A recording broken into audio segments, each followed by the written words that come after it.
आदाब, इस्तकबाल है। आप देख रहे हैं आज की ताजा खबर। आज की ताजा खबर में जिन खबरों पर हमारी खास नजर रहेगी, इनमें सबसे पहले अहम खबर मुस्लिम पर्सनल लॉ बोर्ड की मीटिंग की है। लखनऊ में मुस्लिम पर्सनल लॉ बोर्ड की मीटिंग में आज यह तय किया जाएगा कि अयोध्या मसले पर कोर्ट के फैसले के बाद नजरसानी की दरख्वास्त दाखिल की जाए या नहीं। दूसरी अहम खबर है पार्लियामेंट के सरमाई सेशन के ताल्लुक से। राज्यसभा चेयरमैन एम वेंकैया नायडू ने पार्लियामेंट के सरमाई सेशन से कबल आज ऑल पार्टी मीटिंग बुलाई है। इस मीटिंग में सरमाई सेशन को कामयाब बनाने और सेशन को बेहतर तरीके से चलाने के हवाले से बातचीत होगी।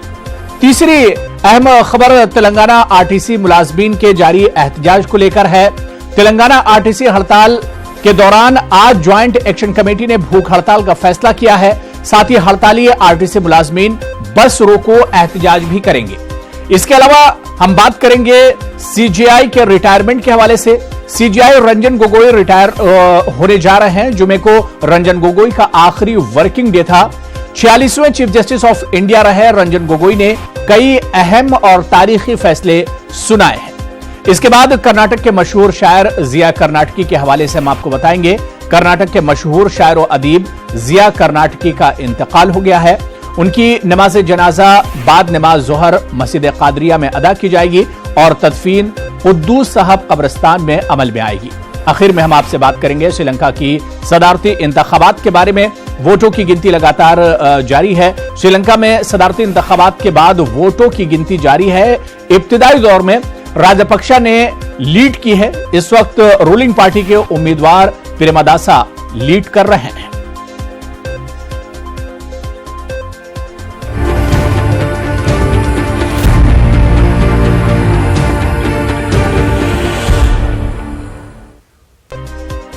अयोध्या में बाबरी मस्जिद, राम मंदिर तनाजा आराजी मिल्कियत मामले में सुप्रीम कोर्ट के फैसले के बाद आगे की हिकमत अमली तय करने के लिए all India Muslim personal law board की मीटिंग आज लखनऊ में होगी। All India Muslim personal law board की मीटिंग दारुल उलूम नदवतुल उलमा में सुबह 11 बजे से मुनक्किद होगी। मीटिंग में इस बात पर गौर-व-खौज किया जाएगा कि आया अयोध्या मामले पर सुप्रीम कोर्ट के फैसले पर जायजा पिटीशन दाखिल की जाए या नहीं।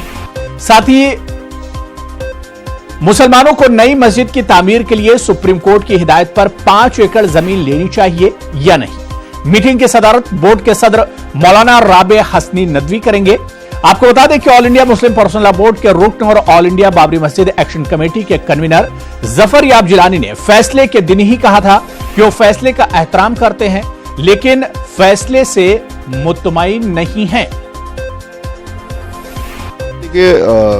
माननीय सर्वोच्च न्यायालय की जानिब से जो फैसला आया है बाबरी मस्जिद और राम मंदिर के इशू पर, और जिस तरीके से तमाम पक्ष के लोगों ने उस पर सहमति का इजहार किया था, उसके बाद मुस्लिम पक्ष को इस बात की ज़रूरत महसूस हुई थी कि इस पर पुनर्विचार किया जाए। इसी के सिलसिले में आज all India Muslim personal law board के जो जिम्मेदारान हैं वो यहाँ पर बैठकर अपनी राय कायम करेंगे कि उनको रिव्यू पिटीशन के लिए जाना है कि नहीं जाना है। इन तमाम मुद्दों पर लेकर आज यहाँ चर्चा होनी है, जिस मीटिंग की शुरुआत 10 बजे की जाएगी और 3:30 बजे प्रेस कॉन्फ्रेंस करने के जरिए से पूरे मुल्क को इस बात की खबर दी जाएगी कि इस सिलसिले में रिव्यू पिटीशन दाखिल करना है या नहीं करना है। हम नहीं जाएंगे, जिसको जाना हो जा। जो अगर कोई आदमी कुछ करता है तो करे, क्योंकि पक्षकार बहुत ज़्यादा है। हर पक्षकारों का अपना अपना काम अलग है। अगर वो करते हैं तो हमें उसकी कोई बुराई नहीं है, वो अपना काम करें। हम नहीं जाएंगे, हम खुद पक्षकार हैं, हम नहीं जाएंगे, क्योंकि मुसलमानों में जो है कई एक पक्षकार हैं, 5 पक्षकार हैं। तो कोई कुछ करता है उसकी जिम्मेदारी मेरी नहीं बनती। हमको जो कहना था हमने वो जो है जब फैसला आया तो हमने कह दिया। जिसमें अभी अयोध्या के सिलसिले में जो फाइनल फैसला सुप्रीम कोर्ट का आया है, उस पर वकील हजरात जो हैं वो रिपोर्ट पेश करेंगे, उस पर चर्चा होगी और उसमें इस बात की भी उम्मीद है कि इस पर भी फैसला लिया जाएगा कि रिव्यू पिटीशन में जाना चाहिए कि नहीं जाना चाहिए। और जो ज़मीन दी गई है 5 एकड़ की, वो हालांकि यूपी सुन्नी सेंट्रल वक्फ बोर्ड को दी है और इस सिलसिले में वक्फ बोर्ड को फैसला करना है कि वो ज़मीन का क्या करे और उनकी अपनी मीटिंग।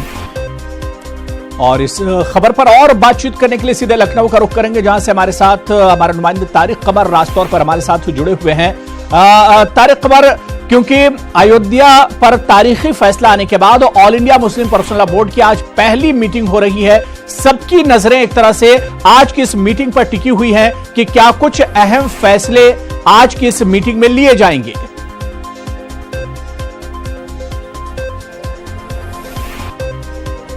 देखिए, बहुत अहम सवाल भी है, बहुत अहम मीटिंग भी है। हुर्रारा, मैं बता दूं आपको कि जिस अंदाज से फैसले के दिन ज़फ़र याब जिलानी ने अदालत उज़्मा के बाहर आकर बयान जारी कर दिया था, तो ये महसूस किया जा रहा था कि कहीं ना कहीं ज़फ़र याब जिलानी इस मुहाज पर अकेले नज़र आएंगे। लेकिन जैसे जैसे वक्त गुजरा है तो ये बहुत अहम पहलू है कि ज़फ़र याब जिलानी की हमनवाई बढ़ी है, उनकी आवाज़ में आवाज़ मिलाने वालों लोगों की तादाद बढ़ी है और उसमें ज़िम्मेदार लोग हैं, all India Muslim personal law board के अरकान हैं और दूसरी जो अहम तंजीमें हैं उनके अरकान। तो देखिए, एक लम्हा ऐसा था जब ये समझा जा रहा था कि शायद ज़फ़र याब जिलानी अकेले पड़ जाएंगे और कहीं ना कहीं उन्हें तनकीदों का सामना करना पड़ेगा, सरजनिश की जाएगी। लेकिन जैसे जैसे वक्त गुजरा है तो ये मंजरनामा वाज़े होकर सामने आया है कि अब बाकायदा तौर पर रिव्यू पिटीशन की तैयारी में all India Muslim personal law board अपनी तमाम तर ज़ेली और हमनवा जमातों के साथ सामने आ गया है।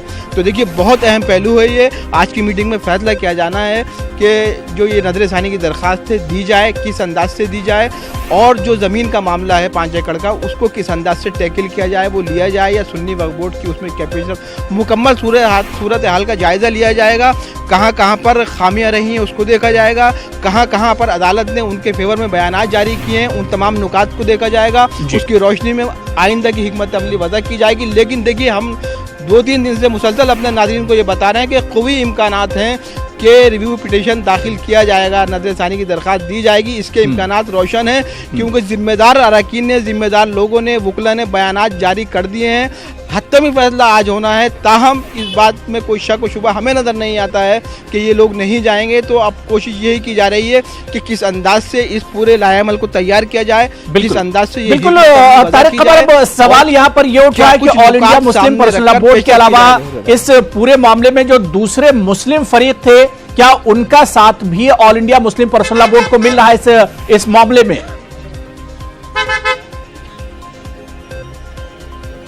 देखिए, हमने बात की बहुत जिम्मेदार लोगों से, हालांकि आप दिखाते रहे हैं, हम बताते रहे हैं कि सुन्नी सेंट्रल वक्फ बोर्ड ने वाज़े तौर पर इनकार कर दिया है कि वो इसमें कोई दिलचस्पी अब नहीं रखता है, जबकि अदालत उज़्मा का फैसला आ चुका है। ताहम कल अल इमाम वेलफेयर एसोसिएशन और दूसरी कई अहम तंजीमों ने उनके ऊपर दबाव बनाया था और ये कहा था कि उनको तैयार किया जा रहा है, लेकिन अभी तक उनकी तरफ से ये वाज़े इशारे नहीं मिले हैं। जमीयतुल उलमा ने अपने बयानात में ये इशारे दिए हैं कि उनका भी जहन यही है कि कम से कम आखिरी इंतहा तक जाया जाए।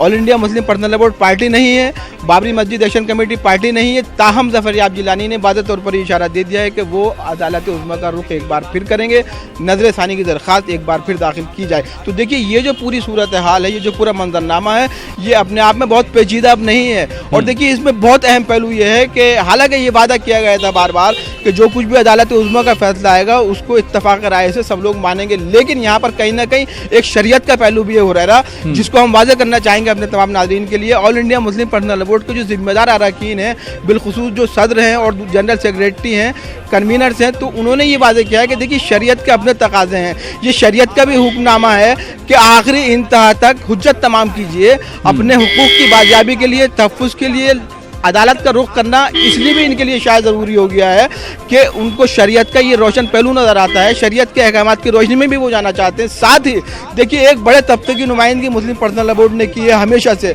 और तमाम लोगों को जवाबदेही भी बनती है। कहीं ना कहीं ये लोग अपनी जिम्मेदारी भी महसूस कर रहे हैं कि अगर हमने इसको आखिरी दर्जे तक, आखिरी इंतहा तक पेशरफ नहीं की गई, इसको कोई अंजाम तक नहीं पहुँचाया गया, तो कहीं ना कहीं सवालात उठेंगे, कहीं ना कहीं ये एहसास किया जाएगा कि आखिर इसको बीच में क्यों छोड़ दिया गया। आईन और दस्तूर ने जब कोई हक दिया है, आईन और दस्तूर ने जब एक फैसिलिटी आपको मुहैया कराई है, तो उसको अवेल करना चाहिए, ऐसा भी कुछ लोग मांगते हैं। तो देखिए, इसके बहुत से पहलू हैं और तमाम तर पहलू जो हैं, तमाम तर जो रास्ते हैं वो पिटीशन की तरफ जाते नजर आते हैं। और ये जाहिर है कि अब मीटिंग के बाद ये फैसला चंद ही घंटों के बाद हो जाना है, लेकिन कवे इम्कानात यही हैं। बिल्कुल तारिक, आपसे कितनी देर में मीटिंग शुरू होगी? और बोर्ड के, क्योंकि पूरे हिंदुस्तान में मेंबरान अलग अलग रियासतों से आते हैं, क्या तमाम मेंबरान इसमें शिरकत कर रहे हैं? कौन कौन से बड़े नाम हैं जो लखनऊ पहुंचे और या नदवा अब तक पहुंच चुके हैं?